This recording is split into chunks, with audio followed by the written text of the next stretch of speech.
joined today by Moni Yakim and Anthony Mackie.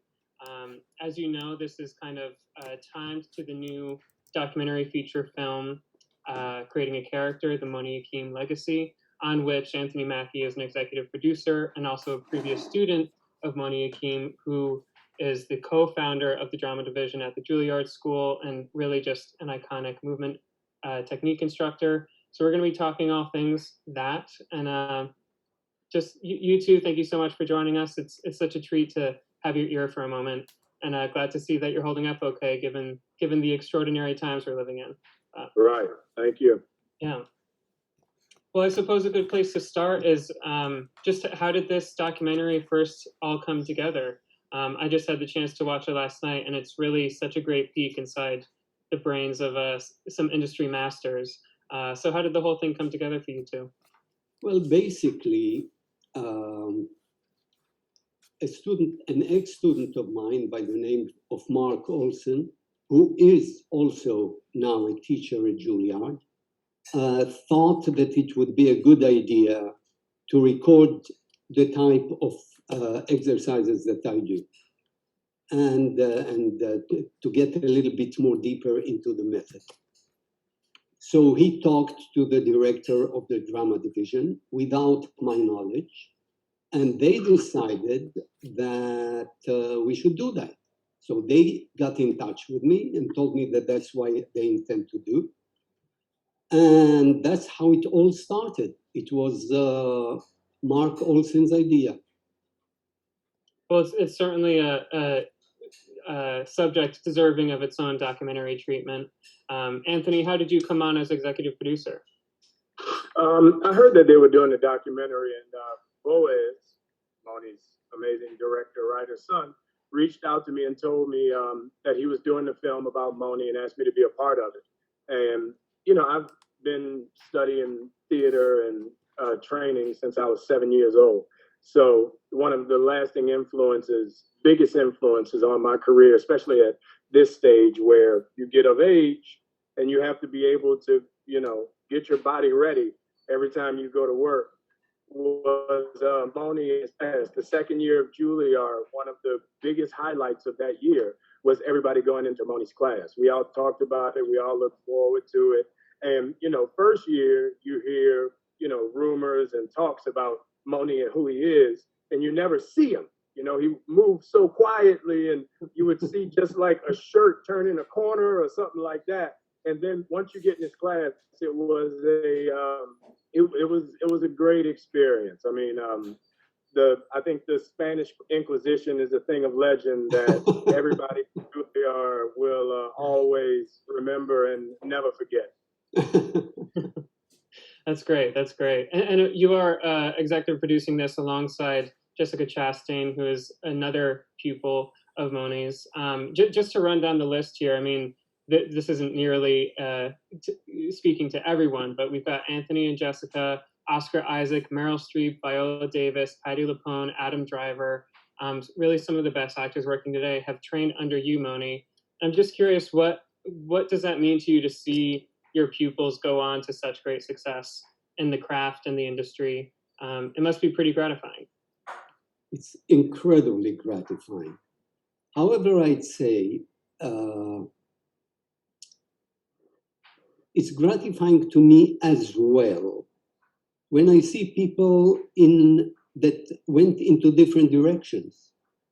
And when I meet them, they tell me how their training at Juilliard in general, not just with me, helped them in their lives. Mm. So I think it's an education for life, and those that are lucky enough to become household names and that can work actually in the profession consistently, they are lucky. And of course, you cannot do that if you don't have the craft and the talent today. You have to have that. So all of them are exceptionally talented. However, it's at least I feel in my class, it's about teaching them a little bit of what life's obstacles we have to overcome and how to overcome them. And then whatever we choose to be, as you see, I'm trying to move away a little bit from the glamour of it, because there were many, many, many talented people that did not reach that level of fame. But I am extremely excited to see the faces of some of my students on the screen, in the theater. I rush to see them without telling them. It's more than gratifying. Yeah, certainly. But I love to hear how the training can be applied in a positive way, even outside the acting space. I think that's so significant. Just for those who are unfamiliar, if you could boil it down, what are kind of the pillars of your approach? What do you think sets it apart from other curriculums that are available out there? First of all, it is physical. And unlike dance or gymnastics or acrobatics, whatever we do has to have a specific reason, which means if we move a hand, an arm, a head, an eye, why do we do it? If we don't have the reason to do it, we don't do it, which means we have to be as strong in our stillness as well as in our motion, in our movement. And the difference is that it all has to come from within, which means it's not for the aesthetic of the gesture itself. It's not to look good. And as you see, I'm stumbling on my words. It's because I'm a person of physical expression. Mm. So my verbal expression is not as fluent as my physical expression. And that's really the spine of my work, to give a physical expression to whatever we do, which means whatever we feel inside, to be able to express it outwardly, physically. Yeah. Well, Anthony, I mean, that's a perfect segue to looking at your body of work, and of course, thinking of something like the Avengers and playing Falcon. That is such a physically demanding role. Do you find yourself pulling on your training in pretty explicit ways when you find yourself on set? Yeah, definitely. I feel like, one of the things I'll never forget, we were in class and we were coming out one day and we had to do this. Moni said, the only tool an actor has is his body. You have to be able to utilize that to express yourself. And I try and bring that to the forefront of my work every time, especially with the Avengers, because it's so much work and it's so hard, it's physically laboring. And if you don't harness your energy, let it go and just throw it out into the ethos and just running around and flailing everywhere, at the end of the day, you're going to be burnt out. You won't be able to do it 20, 25, 30 times, and the thing that I always try to bring to the work is that movement in stillness. Just because you're not moving doesn't mean you aren't moving. There's a certain strength, there's a certain explosion that can come out of stillness. There's there are a lot of words that come out of stillness instead of moving. And that was one of the things in all of the days of the classes I had with Moni. I felt like sometimes I felt like I was taking an aerobics class because it was so physically demanding, but mentally I was never tired. And that was one of the things that the class pressed on me. Physical exertion does not mean mental exertion. Mm-hmm. And a lot of times you'll stand still and not do anything. And by the end of the scene, you're emotionally spent. So, it's more so about harnessing your energy and knowing when and where to use it to get the best effect from it. I love that. And did you know at the time, did it feel like these pillars were pretty formative to what you were going to be doing for the next 20 some odd years? Absolutely not. when, when we were in class, I was like, I feel like the biggest idiot of all time. And I'm a pretty coordinated person. I was an athlete in high school, so I was in pretty good shape when I got to school. So for me, it was more so about physical exertion and not using not so much mental muscle but physical muscle. And one thing I learned was the technique and the ability of using your mental muscle instead of your physical. Mm-hmm. Well, Moni, actually, yeah. I'd like to add to it. What's interesting in it is that a lot of people say how demanding this class is and how tiring it is. And I think it is so, not because you can have an hour and a half of dance class that is excruciatingly more demanding physically. However, in this class, you have to engage emotionally, you have to engage psychologically at all times. And that really takes a lot out of you.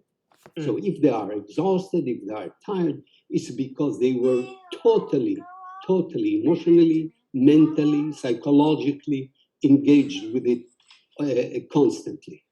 And that's where it creates this kind of they feel that the demand is so great. Well, I know that you don't meet with students until, or you don't begin teaching students at Juilliard until that second year. How involved are you in the initial audition process when it comes to taking on undergraduate students who want to be in the program? Actually, all of us are involved, all the teachers. Yeah. That's what I figured. So I'm curious. All the teachers are involved in it, and it's not a democratic vote, but it's an insight that has being given by all the teachers. Mm-hmm. So what stands out to you in that audition room when you are considering who's going to be on the roster for the next 4 years? What really makes a prospective student stand out? When I see that the instincts are right, when I see that there is an impulse alive there, and I do not look for anything polished. So we really like to take people that are more raw, not, so I look at acting instincts. Because it is kind of a natural instinct in performance, but then you like it a little raw so that you can structure it and model it over the 4 years. Even if it's not raw, if people had some experience, but still you can sense that, you try to look over that polish. Yeah. And I imagine that you assume, or that you feel that this training or training of some kind is essential to long-lasting success in the industry. Has that been? But why do you think that training is especially crucial for actors? It's because it's a craft. With the talent you can go so far, and suddenly when you are hit with something that you just don't know how to get there because you have no craft, you fall on your face. And when you have the craft, you can fly. Excellent. Well, Anthony, I'd love to get your thoughts as well. Obviously, you got your BFA training from Juilliard. What did those first years out of school look like for you? Once you had the training and the technique under your belt, obviously finding your footing in the industry is a whole other beast. So what advice would you have for someone who, once they have that training, are pursuing an actual career and making a life in the craft?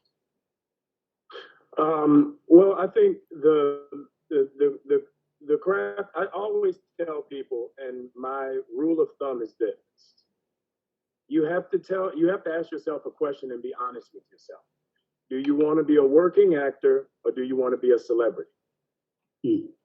And whichever one you want to be, go be that. And don't apologize for it. Because for me, I started on the stage in New York. I mean, we wrote a play at Juilliard, and my friends and I performed it. My friend wrote it. My friend directed it. And we got picked up in our 4th year of Juilliard, and we got to do it off Broadway at New York Theater Workshop. And from that, God rest her soul, Molly Finn saw me in the play and had me audition for 8 Mile. Mm-hmm. You know, so it was just this. It was this snowball effect of creating work got me bigger work. So in those down times when you're not working, when you're waiting for someone to cast you, you know, the greatest thing you can do for yourself is continue working, create your own work, create your own platform, because that way people will see it and they'll be able to recognize your work. But whatever that platform is, do it, because that's what's going to make you happy. I mean, actors, we're very lucky because we're very few people in the world get to do what they love. And we're the only people from being a 1-year-old to our age now to where we're still playing make-believe. I'm doing the same thing I love to do at 2 years old. You know, so enjoy it. Have fun with it. Yeah. You actually speak in the documentary really beautifully about how acting is kind of capturing that childlike imagination. A spoon is a sword, I believe you said. Something along those lines. Yeah. You gotta have that switch flipped on to be an actor, certainly. Moni, to turn the table to you, once your students have that training and you send them out into the real world, what is the piece of advice that you leave them with? Be yourself, trust in yourself, trust in your craft, trust in what you have learned, and don't try to. It's hard. It's hard. I'll tell you why it's hard. Because when you go out, if you don't get a job like for 3 or 4 months, you start to lose confidence in yourself. You say, with all the craft and all of that, maybe I'm not good enough. However, what my advice to them when they leave, it's exactly what Anthony was saying. It's find a way to continue and practice your craft. Even if you go to a school where you do one scene per week, you keep on with it until the time where you can get a job. And because if not, you really start to fade. And that happened to many, many actors. Yes. Just if there is any kind of advice, is keep practicing in any way possible. Find friends to work with them. Go to a school where they teach singing class, evening singing class, and keep on practicing. Excellent. Well, before we wrap up here, we've been getting a ton of audience questions in, both prior to this interview and also in real time. I'm checking the Q&A box right now. Thank you again for everyone for joining us today. Just wanted to throw a couple of them out there. Jania Greenwood has a question for Anthony. What is the best advice you have for creating the best self-tape and general audition advice? Be prepared. The best thing I learned in theater school, and one of the things Moni harped on us, we would do a scene and he would just like yell out something, or you never know what's going to happen when you're in the moment. And if you're really truly in the moment and living in that scene, if you go to open a door and that door doesn't open, you have to figure, now you're stuck on stage with eggs in your face. So you figure how to get over that obstacle. Theater, live theater and acting is about overcoming obstacles. So never be nervous, always be prepared. And because I've been in many auditions where I had to tape and they would ask me to improvise, or they would say, do the scene you want now, do the scene in your own words, so I just always say, be prepared for anything, because you never know what they're looking for and you never know what they're going to throw at you. That's great. We had a question from Francesca DePisa, or DePisa, so apologies if I'm butchering that last name. This one's for Moni. For someone who is considering attending a performing arts school for a master's master's degree, what would be your advice for starting that research process and finding the right program? Research. Just try and find out what kind of actors come from different schools, and try to see a little bit whether you are connecting with the kind of work that they do, and channel yourself to this school that you think you have the greatest inclination towards. Mm-hmm. Excellent. And we got a question here for Anthony from Quinn Alexis. Anthony, could you talk about what goes into being an executive producer and what the transition from acting to producing looked like for you?